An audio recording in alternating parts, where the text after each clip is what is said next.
My sister-in-law tried on my wedding dress. A day before the wedding, being a larger size and ruined it, but now we're suing her while she creates a podcast to talk about her pain. I, 28, got married a month ago, but what I'm about to recount happened before the wedding, more precisely, the day before. And it was all thanks to my 34-year-old sister-in-law who completely ruined something that was very special to me.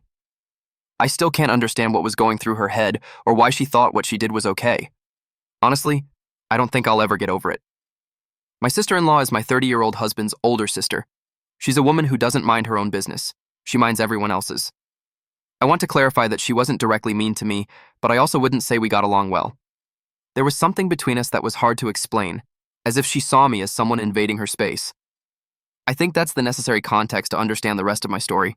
My wedding dress was one of the most important things to me. I spent months looking for it. I didn't want anything exaggerated or very expensive, but something that truly felt right. And when I finally found it, I knew it was the one. It was beautiful, soft ivory satin with delicate lace, a fitted bodice, and a flowing skirt.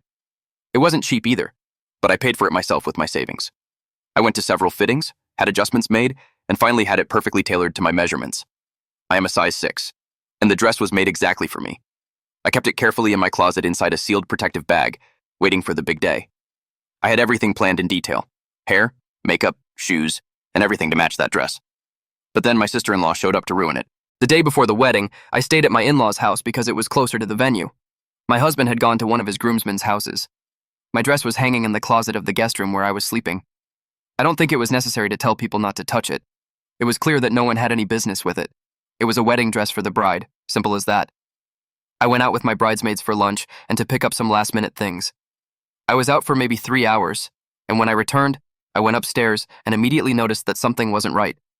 The zipper on the dress bag was open, but when I opened the bag, there it was. My wedding dress was completely stretched out and torn in several places. The back zipper was busted, the seams were open, and the bodice looked like someone had tried to force their way into it. There were even faint makeup stains near the neck. I still had the dress in my hands when my sister-in-law walked into the room as if nothing had happened. She looked at me, saw the dress, and burst out laughing because the dress looked quite strange. I asked her directly if she had anything to do with it, and at first, she denied it. But after a while, she admitted that she had tried it on for fun, that she was curious how the dress would look on her and couldn't resist the temptation.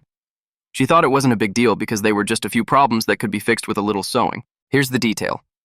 My sister-in-law is a size 9 and I am a size 6. That dress was never going to fit her. She had to force it on if she even managed to get it on at all, and in doing so, she ripped the seams, damaged the zipper, and completely ruined the structure of the bodice. I don't know how she managed to get inside it, but it clearly wasn't without consequences. And she did it all without asking me, without permission, without even thinking that something like that could happen. She didn't apologize and just minimized it, because for her it wasn't that serious and surely fixable. She said it could be fixed or that I could simply wear something else if I didn't like how it looked. I wasn't expecting an intelligent response from someone who knew we were different sizes. And she tried it on anyway. I was supposed to wear that dress the next day. I should have been relaxed with the final preparations. Instead, I spent the night trying to find someone who could help me repair it at the last minute. There was no time to buy another dress. The boutique where I bought mine was in another city, and they didn't have anything in stock in my size that I could use anyway. I called several seamstresses, and luckily, a very kind lady agreed to help me at the last minute. I had to cross the city during rush hour. She spent hours trying to sew the seams and fix the zipper, but the dress was never the same. It didn't fit me the same way, and I had to be extremely careful when wearing it so it wouldn't fall apart again. I didn't sleep at all that night. I was so stressed, so angry, and so shattered. Everyone tried to calm me down, telling me to focus on the wedding and not let that ruin my big day. But my dress was ruined because my sister-in-law thought it was funny. That was the worst part, how unrepentant she was. She even made some comments where I had to compose myself not to attack her and leave her worse than my dress, at which point her mother told her to shut up and my husband told her not to make things even bigger. But my sister-in-law took advantage of the comment to ask how the dress was, to which I replied that I was going to enlarge her mouth if she kept saying anything else. My husband was already furious since he found out. They had a big fight, but by then the damage was already done. I had to keep pulling it up during the ceremony to prevent it from falling off. The strange thing is that even my mother-in-law defended me and was completely upset with her daughter for what she did. For her, what she did was totally unacceptable. But this wasn't the only drama surrounding the wedding. My husband and I tried to focus on the positive aspects of the day and move on, but of course my sister-in-law couldn't let it go. A big part of the problem has to do with the venue. In 2021, my sister-in-law was going to get married, but her engagement ended a few months before the date. Everything had already been paid for: the hall, catering, decorations. but after the wedding was canceled, they managed to get credit instead of a refund. Because of this, my in-laws had paid most of it and thought it was a lost cause because it didn't seem likely my sister-in-law would ever get married. But when my husband and I got engaged, my mother-in-law realized the venue credit was still available. She suggested we use it for our wedding. The detail is that my sister-in-law was asked first. She said, and I quote, "Do whatever you want with it." So it's not like we stole something from her or that she was angry about the matter. So we booked the venue in our name. We changed everything: decoration, theme, menu. It was 100% our wedding, not a recycled version of hers. After the wedding, I assumed things would calm down. But instead, my sister-in-law started telling people that I stole her wedding. She claimed that I copied the venue, her dream dress, and that I erased her from her own family. She started spreading rumors that I humiliated her for trying on the dress and that I made her feel disgusting and fat. I don't know how I did that. It's not like I deliberately put on a smaller size dress to shame her about her weight. That dress was my size, simple as that. For the record, I never commented on her body or size. I was upset because she destroyed my dress without permission, not because of how she looked in it. But now she accuses me of body shaming her. She even posted on social media about how someone close to her stole her dream wedding and mocked her body. She made it sound like I had harassed her, and she was flooded with supportive comments. Some relatives started treating me coldly, and some didn't even go to the post-wedding brunch. My husband was furious and confronted her again. She said I made her feel invisible, that seeing me get married at her venue was painful, and that trying on my dress was a moment of grief and longing. She completely ignored the fact that she herself said she didn't want it. Now she refuses to attend any family events if I'm present, and keeps saying that I punished her for her body and stole her day. I had let the dress issue go, but this constant victimization and the way she seeks to defame me with things that are completely false have completely exhausted my patience. That's why we've been consulting with a lawyer to sue my sister-in-law. She can prove if she wants that I said everything she accuses me of. Or she can shut her mouth once and for all and pay for the dress and damages. Not only did she act wrongly, but she wants to make this bigger. Perfect. We're going to make this very big, since lawyers like to make things big. Update 1. My sister-in-law is being sued, and instead of settling with us, she's choosing to make things even worse. 2 months have passed, and it's as if she hasn't been able to move past this issue. She's using her lawyer to drag things out while digging herself deeper into the hole she's made. She surprised us with a mass email she sent to almost the entire extended family: cousins, uncles, aunts, even some of her old friends who weren't even invited to our wedding. The subject of the email was something like a personal note on my pain, and the email itself was like a dramatic essay. She spoke of how deeply traumatized she felt, how seeing another person walk down the aisle at her venue was like reliving a breakup, and how she was shamed and humiliated for her grief in her body. She didn't name me directly, but there was no need to. She made it clear who she was talking about and attached photos. One with images from our wedding that she pulled from social media, and another with screenshots of a Pinterest board she had made when planning her wedding in 2021. There were photos of bouquets, tables, a similar arch, and some inspirational cakes. She said everything looked suspiciously similar, and that it was as if someone had stolen her identity. She completely ignored the fact that we changed everything. The colors were different, the menu was completely new, and the decoration was done to our taste. Besides, she never even had a wedding. My in-laws even asked my sister-in-law if it was okay for us to use the venue credit, and my sister-in-law said, "Do whatever you want with it." Still, the email caused drama. Some people wrote to me that I shouldn't have used that credit, even though the credit doesn't belong to my sister-in-law, but to my in-laws, and she said it was fine. It seemed as if she only said that so we would use it, and then she could accuse us of something. They are also forgetting that my sister-in-law didn't get married because her fiancé canceled everything when he found her with a guy in the car right outside the house they shared. We're not talking about an innocent person here who didn't get married because love is elusive for her. The only thing elusive for this woman is fidelity, because she has never known it. Even her boyfriends have left her after discovering her history, even though she wasn't the one who told them, but other people. To top it off, my sister-in-law started telling people that I deliberately left my dress in a visible place to mock her, that it was some kind of trap I set to get to this point. My dress was sealed in a closed bag, in a room where she had no business being, which she entered before the wedding. But according to my sister-in-law, I provoked her emotional reaction by displaying something she couldn't use. It's completely twisted. She wants to make it seem like I set up a cardboard box with a stick tied to a string, and when she got under it, I pulled the string to trap her. Yes, it sounds that crazy. And then came her biggest spectacle. Last weekend, my sister-in-law suddenly posted a photo of the wedding venue on Instagram with a caption like, "Round 2, this time for real." She tagged the venue and added a wedding date for next spring. The post implied that she and her ex-fiancé had reconciled and were finally planning to get married there. She immediately received tons of likes and comments like, "How happy for you, and you deserve it." My husband and I were shocked, but also confused. So my mother-in-law decided to call the venue just to verify if my sister-in-law had booked it. The owner told her no. My sister-in-law had never contacted them, hadn't paid anything, and there were no future reservations under her name. The date she posted was already booked by another couple. We're also not sure if her fiancé knows he's going to marry her. So yes, my sister-in-law simply went to the venue, took a photo from outside, and uploaded it to Instagram pretending she was getting married there. She faked a new wedding announcement just to generate sympathy and divert attention back to herself. She hasn't tagged her fiancé, only named him. My mother-in-law and father-in-law tried to talk to her after she posted the fake photo, and my mother-in-law even suggested therapy. She wasn't harsh. She actually offered to pay part of the treatment and told her that talking to someone might help her process everything she's clearly still carrying. But my sister-in-law took it badly and accused them of choosing their daughter-in-law over their biological daughter. She left crying and hasn't spoken to them since. Now she has me, my husband, and my in-laws blocked on all platforms. The next day, the post was gone. I think her ex-fiancé found out and sent a report or something. All of this doesn't stop our lawsuit from going forward, and she will have to pay for the cost of the dress. Not because she's clearly crazy. We're going to have mercy on her. She's crazy, but not enough to feel sorry for her.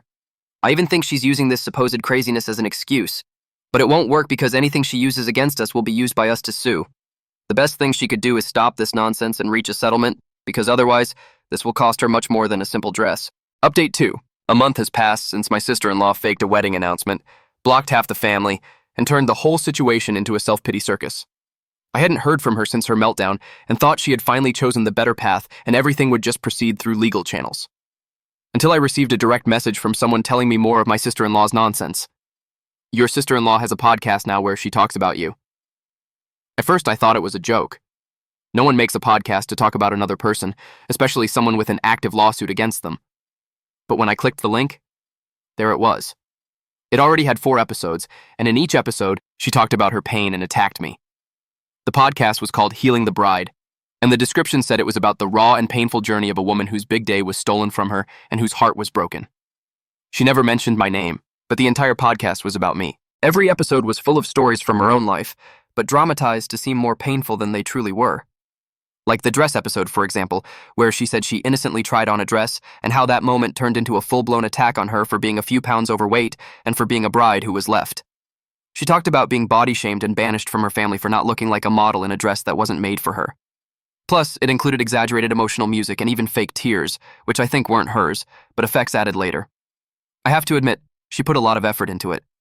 I think if she put the same effort into her life, she'd be very successful today. My husband listened to it with me and was speechless. His parents were even more horrified because there were mentions of them too, and they weren't exactly good or true. In the 4th episode, she dropped a bombshell. She had casually sent a script based on her experience to an independent production group. She claimed the story had been accepted for a short film and that she would be a co-producer to ensure the story remained intact and reflected her own pain. She even posted photos of the printed script with some image filters to add drama. All of this has been sent to our lawyer, who unfortunately has had to listen to this woman's delusions.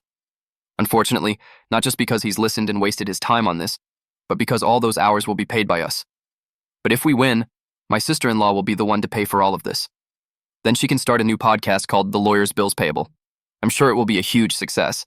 And as if that weren't enough, my sister-in-law now plans to do a public script reading. She announced it on her podcast page, saying she's going to hold a small local event to read the first draft and connect with her audience intimately. Tickets cost $15. I wish I were kidding. She's going to charge $15 to a bunch of brainless people like her to read them some rubbish she made up that makes no sense. She says it's for healing, but it's clear this is all for money, in addition to attention. I still maintain that my sister-in-law has a lot of energy, but it's misdirected. If she put this into something more productive, she would have a very different life. At this point, I don't even think she's crazy. I think she's an evil genius who is taking advantage of this.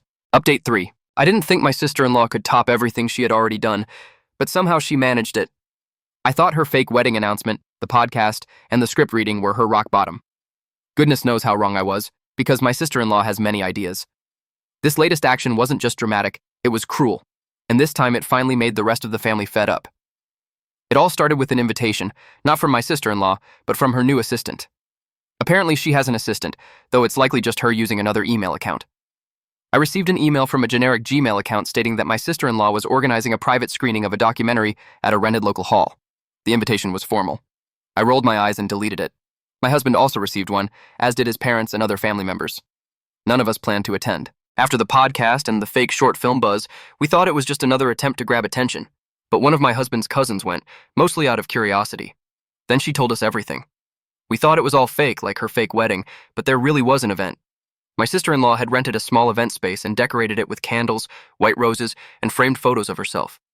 There was a projection screen, dramatic music, and a printed program. She stood at the front and gave a long, emotional speech about how she had finally healed and wanted to share her story to help other women whose moment had been stolen from them. Then she projected a 25-minute video, edited like a documentary full of clips, fake reenactments with actors, and everything a video like this could have. I don't know how much she spent making it, but it looked quite professional. The worst part was that she used actual photos from our wedding, photos my mother-in-law had shared in the family group. My sister-in-law cropped and edited them, zooming in on my dress, our first dance, even the family toast. She used them as visuals for the part where she claimed her wedding was hijacked. She even added dramatic text like, "This was supposed to be my day, but it was stolen by someone who didn't deserve it." She didn't blur faces. She didn't hide anything. She practically accused us of stealing her life in front of a live audience, despite the fact that we have a lawsuit against her, and this does not favor her case.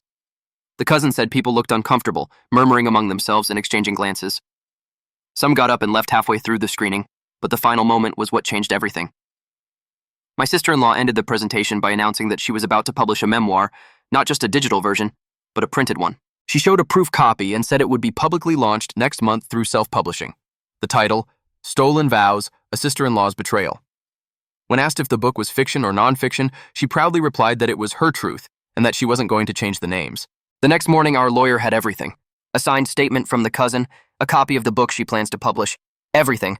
I still can't believe my sister-in-law put so much effort into doing this, but perhaps it has something to do with what she did next. She posted on social media that she was hospitalized due to a severe emotional breakdown caused by betrayal and harassment. She didn't name us, but she implied that the entire family had harassed her into silence, and that her mental health was suffering because they wouldn't let her heal in peace. She uploaded a photo from what appeared to be a hospital bed, saying she felt fine, but that people needed to understand this was very serious. The comments section filled with sympathy again. Strangers wrote paragraphs about how strong she was, how proud they were, and how she should cut contact with toxic people, no matter who they were. But this time, it didn't go as she wanted. Someone in the comments recognized the hospital gown and bed as part of a set built in a local photography studio that offers dramatic-themed sessions. When that came to light, everything crumbled. The comments that were in her favor quickly turned against her. This commenter shared a lot of information, including contact information for the studio, which made it very easy to see that everything she was saying was a lie, which finally brings us to our lawsuit hearing, where she basically wanted to argue that everything she did was because she wasn't mentally well, and that we were to blame because we were legally harassing her with a lawsuit, which further worsened her condition. She said that this was how she reacted because she always had a problem with her weight, and because of how she was left before the wedding, which was triggered at this moment because my wedding was a trigger. The absurd thing is that the judge accepted this, but asked her to present more proof of what she was saying, such as a psychological evaluation, which is causing this lawsuit to continue to drag on, because now we will have a new hearing where she can make her defense in 3 weeks. We are not very worried about the evidence because I don't think there is any. But we are anxious to finish with all this, for her to pay, and to stop harassing us. Now we will have to wait those 3 weeks when we thought this would be the end. Update 4. Finally, I have an end to my sister-in-law's ending. Sounds weird, I know, but I'm excited to finally be done with all this. Last week, we had the second hearing where my sister-in-law had to present evidence for what she was claiming, and she arrived very unprepared. The psychological evaluation was a joke, and that was all the evidence she had, especially when compared to ours, which included a signed statement from her ex-fiancé saying he left her for infidelity, plus her own social media post where she talked about an upcoming wedding with him. The judge ordered her to pay us nearly $1,000 for destroying the dress. That wasn't its original price, but it sets the value of what she did at that price, and another $55,000 for harassment. He also ordered her not to publish her book, to delete any posts mentioning it, and to put her podcast, which no one was listening to anymore anyway, to rest. She's also not allowed to have contact with us or mention us in any way. And the judge told her that while he wasn't ordering it, he recommended she seek real professional help, because even though he knew she used the mental health card to try and gain a judicial advantage, the truth is that she is unwell if she did all of this, even if she doesn't know it and thinks she's smarter than everyone else. But no, her intelligence is on sabbatical, and her common sense hasn't been born yet.